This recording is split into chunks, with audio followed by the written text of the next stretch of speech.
And then Diane, whenever you're ready, you can go ahead and get started with your presentation. Okay, great. Well, first of all, thank you for having me here to speak with you today. My name is Diane Van Dorn. I am a practice manager currently for the Center for Refugee Health at Rochester Regional. I have been with the system for about 5 years and at this practice for about 2.5 years. Prior to that, I still worked with Rochester Regional, but with the homeless population. So I am glad to be here today. And I wanted to talk to you guys a little bit today about primary care, what it is, why it's important to have a primary care doctor. We know there are so many different options for healthcare now, and everybody is trying to find, obviously, the most convenient option for them, with there being telemedicine available. There's also a lot of urgent cares available that people use. So wanted to kind of discuss why primary care. And so I can kind of get right into some of the slides here. So, a lot of times people ask now, what actually is primary care? Primary care is really a doctor or a group of doctors in your practice that kind of become your healthcare home. And so this is the place where you can come for routine follow-ups, for physicals, for school, for work, just to have them done once a year. We take care of a lot of different services, everything from treating sickness and some injuries to helping to manage long-term conditions that someone might have, something like high blood pressure, diabetes, all of those type of things that do require kind of constant monitoring, along with preventative care. And I think that's one area we'll kind of get into a little bit more today for everybody. So, with a primary care, who staffs it? Typically here we have different options. We have primary care providers that are family doctors. That means they see everybody from newborns right up until geriatric patients. Some settings just have internal medicine providers who are people that just see adults, no kids, separate pediatric practices, geriatricians who see the elderly patients. And along with that, we have a great support staff of nurse practitioners and physician assistants who help out and manage the care for a lot of patients. Diane, sorry to interrupt. I don't know if you want to be on a different slide of your presentation, but we're still seeing the cover slide of your. Oh, there sorry, we go. I can switch over there to the next one. Thank you. Okay. Thank you.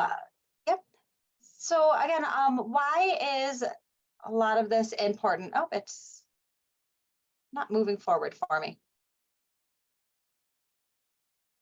Oh, there it goes. Sorry about that. So what are the benefits to actually having one main doctor's office? A lot of that comes down to 4 things. We have familiarity, prevention, education, and access to care. So we'll get into a little bit more of that on here. So familiarity, one of the things we find really in healthcare is that people like to get to know their providers. They want to know who the doctors are. They want to know the doctor knows who they are, what's going on with the patient. I think nobody wants to feel like a number or continue going to different places for healthcare and having to share the same information over and over with different people or kind of start back over at the beginning. We hear from a lot of patients that can be really, really frustrating, and they feel like then, they're just a number and nobody knows what's going on with them. So with primary care, if you can help to establish with one main office, it really helps for the providers to get to know not only you, but in a lot of cases here, family members and the community that you may live in. We find this is really, really important, especially in the practice that I'm in with refugee patients coming over here. We have a lot of multi-generational families, everything where there might be parents, grandparents, newborns, everything, all living a lot of times in the same house. And so we can see a lot of times how we know, okay, if, especially during COVID, right? If one person ended up with COVID, we have other people with symptoms, we know that it's probably the same thing going through the whole household. And we're able to kind of treat the whole family in that case, as opposed to just treating each individual patient with what is happening with them. So it helps to speed up the care. It helps to make sure that we're really seeing everything that goes on. The community is also really, really important, and I think something that oftentimes gets overlooked. In our practice, I know we have people from all over the world. So there are a lot of different cultural elements to the care we provide that you wouldn't necessarily think of when you're talking to your doctor. But for us, we see a lot of other countries that white rice is a main staple in their diets, which is wonderful. And I love rice myself, but it is not good for our diabetic patients. So when we're really working with families that come from different cultures or different backgrounds, we try to look at not just what they're doing, but also cultural differences in diets and how they are, preparing for different events and different festivals and things. Because a lot of times there are different dietary restrictions that can really play a part in healthcare. We just had a lot of our patients that actually celebrated Ramadan. And for these patients, they actually don't take anything by mouth from sun up until sundown. And for a lot of our patients, what we don't think about is that that also includes their medications. So we really have to look at differences in these cultures and how we can continue to work with them to manage things like their diabetes if they're not able to take their diabetic medications at their times that they normally do, and how that can definitely affect their health over that period of time. So also in primary care, what we do is we work with a team-based approach typically. So you may have a main provider, a doctor who is your primary care physician or PCP. And then along with that, we fill in with nurse practitioners and physician assistants. This helps to make sure that there is always someone on site who has had an opportunity to meet the patient, to be able to see their chart, understand what's going on with them, so that we have a good continuity of care. If the main provider is not there, that somebody else can help and to see the patient. And I think lastly with this comes making it easier to spot changes in someone's healthcare over time. We have had a lot of times where it might be, mom comes in with 2 kids and because they're not feeling well, and the providers are actually able to see, wow, mom suddenly doesn't look good today, or she looks tired, or is there something else going on with her? Because we have that familiarity with the patients and are able to kind of spot some of these things easier. Also things like blood pressure. If we have somebody that's normally, has good blood pressure and they come in on a regular basis and suddenly their blood pressure is running higher, that's something we can kind of get to ahead of time because we know that patient's baseline. I think we might have a little lag here. Let me just switch the slide again.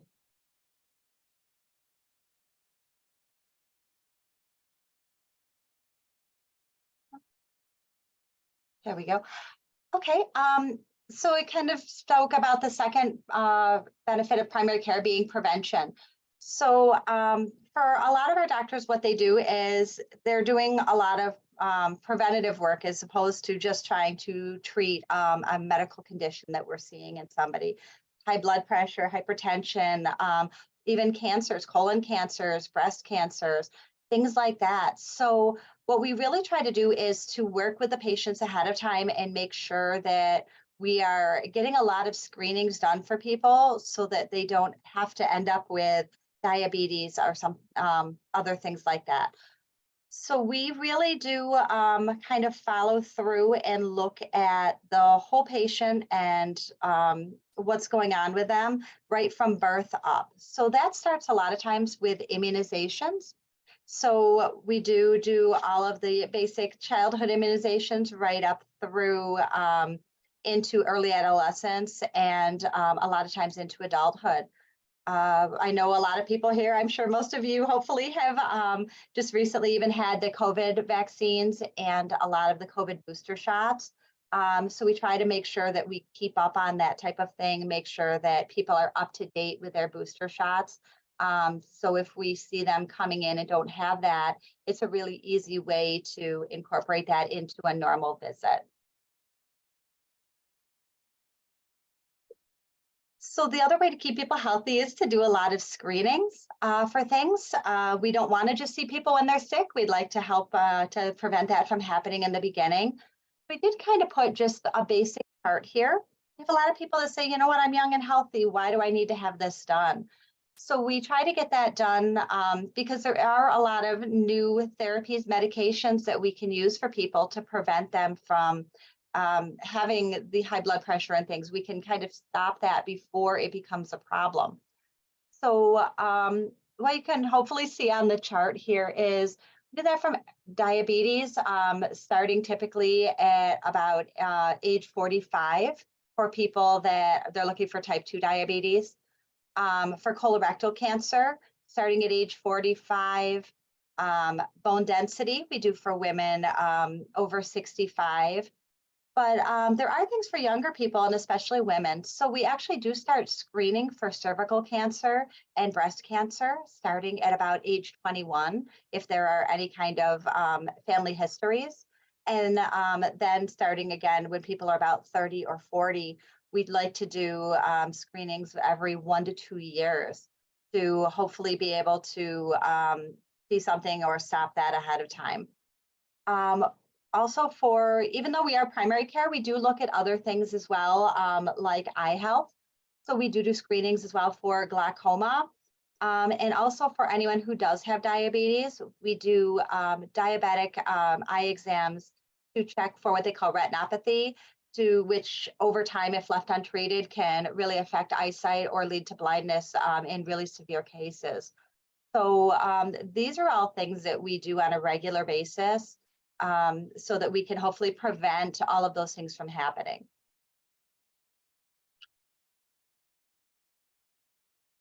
So in our practices as well, things you don't necessarily think about all the time, but our doctors do a lot of education for our patients. Everything from how to be eating healthy to how to live with diabetes. They do a lot of smoking cessation for people who are looking to quit. Medications, we do a lot of medication education and management. We find a lot of people, you know, they get put on new medications and just aren't aware of actually how to take that or how it might interact with other drugs. We know everyone kind of gets a quick blip on that at the pharmacist when they go to pick up medications, but we can spend a lot of time here going over those type of things with patients so that they know how those medications might interact, what they should be looking for. And also, again, for my practice, it goes back to a lot of different healthcare literacy issues, language barriers, and cultural things that lead into this. For instance, we find that we have a lot of patients who will start taking a medication because their blood pressure was high. We have them monitoring that. They start to do really well. Their blood pressure comes down. Next thing we know, they come in for a visit and their blood pressure has skyrocketed again. And in talking to them, one of the things we find is that a lot of these people have never had different education in whatever countries they've come from as far as how to use maintenance medications. And so suddenly we realize they come in and tell us, oh, well, my blood pressure got better, so I stopped taking my medications. So we start right back, unfortunately, at the beginning. So we, I know in my practice, we actually now have 2 registered nurses on site who do a lot of this training and education with patients.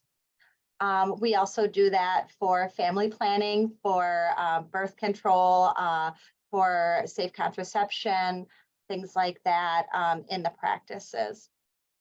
So we find that that's really helpful to have somebody here and doing on site.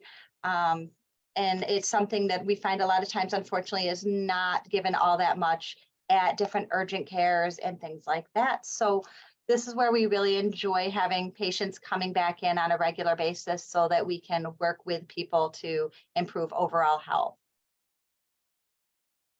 So access, we know, we hear that primary care a lot of times is harder to get in, and people will say, oh, I couldn't get into my doctor, so I went to an urgent care. And while there are definitely times that that is absolutely appropriate to do, um, primary care has really come a long way in trying to improve access to get more patients in to be able to be seen when you need to be seen. So we do schedule ahead of time for physicals and well child visits.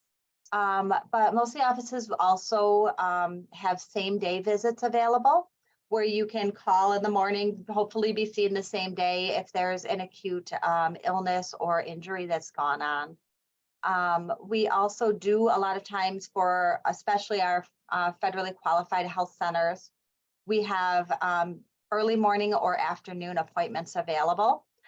We know people are trying to work or go to school like you all are now, and so that doesn't necessarily fit into your schedule. So we try to make sure that we have times available for everyone to get in. We also have a lot of telemedicine options available from the practices now.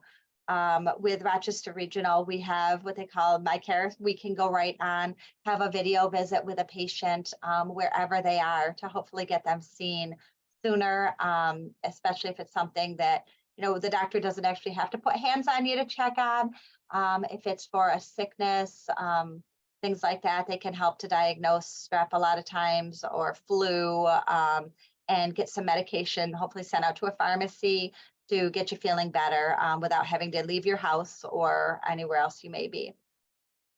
Along with that, most of the offices do also have nurse triage available. If you call in and actually have something going on, there's someone right then and there that can get on the phone, help diagnose your symptoms, see if you need to come into the office, or if it's something that, you know, you may actually have to go to an urgent care and ED for. But it helps by being able to call your main office to streamline that process. And also, a lot of our nurses and providers then are able to work with other sites. If you cannot get into your primary site, we can send notes over to a hospital, urgent cares, and then be able to get that information back to help follow up on your care after you've gone to one of those places. So along with that, we kind of talked a little bit about that and what's available for the primary care, telemedicine, urgent care, and hospitals. So, you know, why would you come to primary care over an urgent care? Again, we kind of talked about the familiarity and things with that. But also in most cases, if you can go to your primary care doctor, it's a lot cheaper for you. There's lower copays for patients, as well as other options that are sometimes available through the system, such as financial assistance that we offer in all of our offices, financial case managers, and other people who can help to make sure that your healthcare is an affordable option for you. We see a lot of people that skip healthcare and going to things because they're afraid of the cost. So if you can start with your primary care doctor on that, it's always going to be your cheapest option for you to find a way to get in. And then they can work with you from there if you're not able to get in. Along with that comes referrals. A lot of people come in and they're like, I don't necessarily need to see my primary care doctor, but maybe I need to go to a dermatologist or an endocrinologist, or sometimes even an orthopedist if you're having trouble, you know, with some of your bones or hands hurting, something like that, that we can't do right here in the office. But it's really helpful if you can start with a primary care doctor for that. So a lot of specialty offices, like the ones I talked about, do require you to actually have a referral from your primary care provider. So it really helps to get you into these places faster and to be able to be seen if the doctor does that. Along with that, that can actually save you a little bit of time and money as well. Typically, offices have lists of providers that they are really kind of tied to or have relationships with. I know in our office, one of the things we look at is, are there specialties that have providers that speak different languages or have familiarity with the different cultures or have other things like the translation available on site.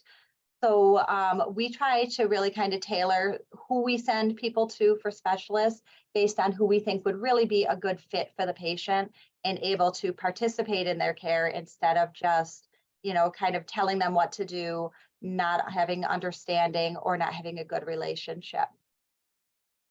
This can also help save costs. A lot of times we work with other providers who are in our own systems, for instance, Rochester Regional or URMC, that we are able to kind of have some negotiated costs with, both with our offices and through the insurance companies, so that we can make sure that you're getting kind of the best care for the lowest price possible for you.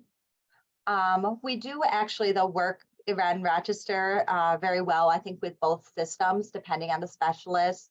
So we will send someone to a Rochester regional doctor or to a University of Rochester doctor based on the patient's needs. We don't do that based specifically on just who is in the system. For us, we want to see who's going to be the best fit for the patient, which also comes down to our last point is that, again, these doctors, it's a small community, especially in Rochester. They tend to get to know each other really well, see who works well with patients and is able to get a lot of good information back to our doctors. So that really is important as well, so that if you have a great primary care doctor, someone you're working with and know well, you can really be assured that anyone they're referring you to is someone they have faith in themselves.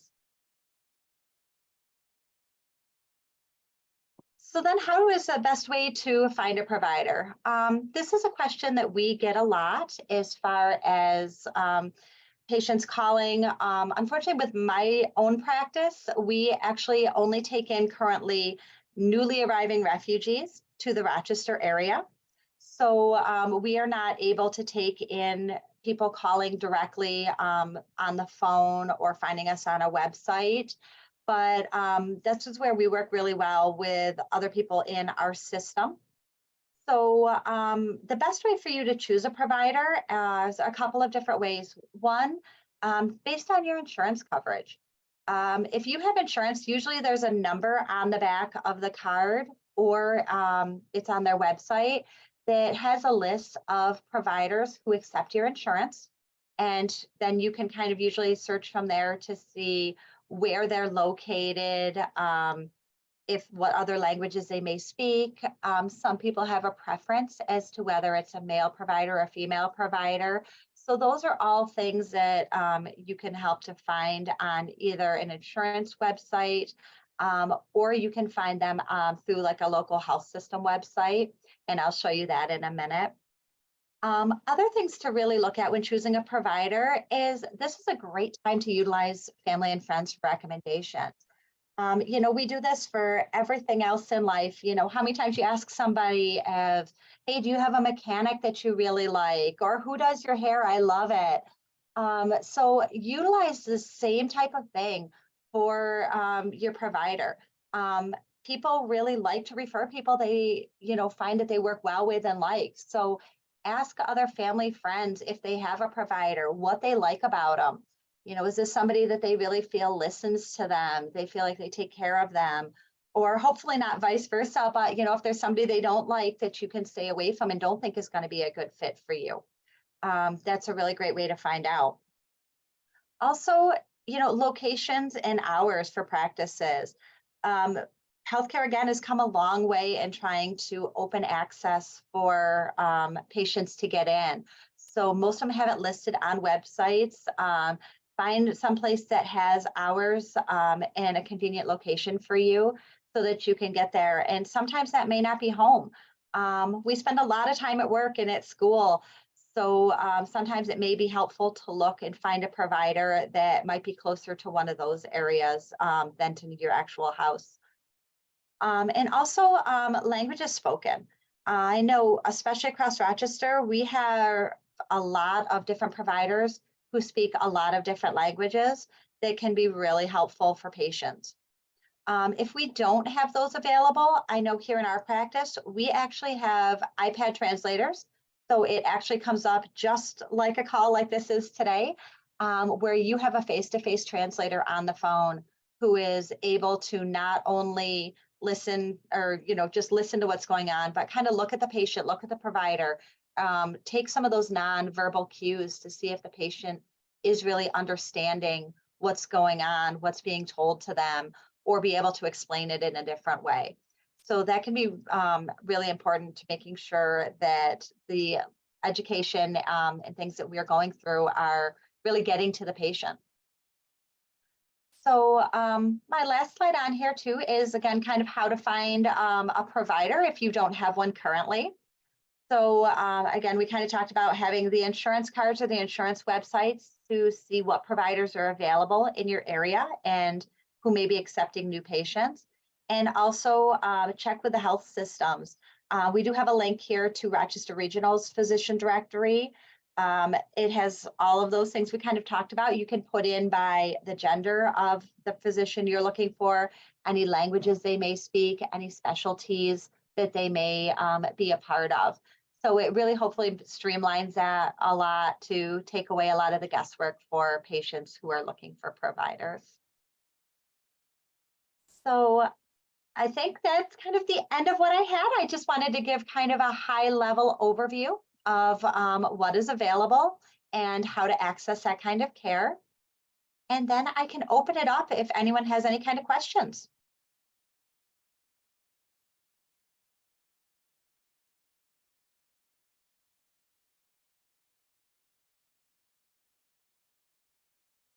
Feel free to put questions in the chat too, everyone. I can read them aloud for Diane.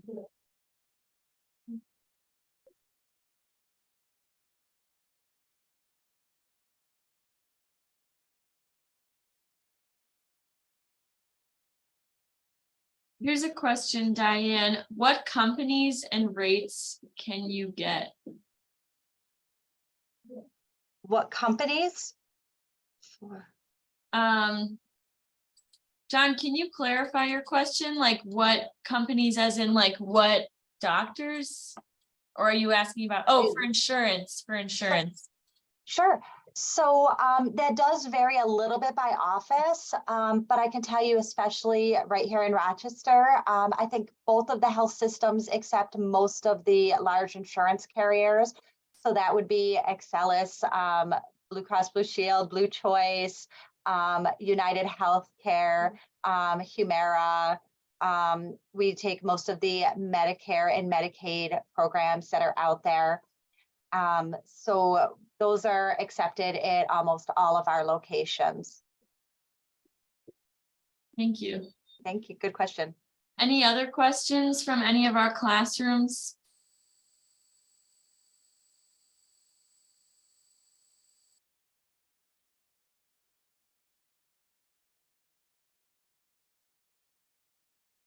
All right. Well, thank you guys.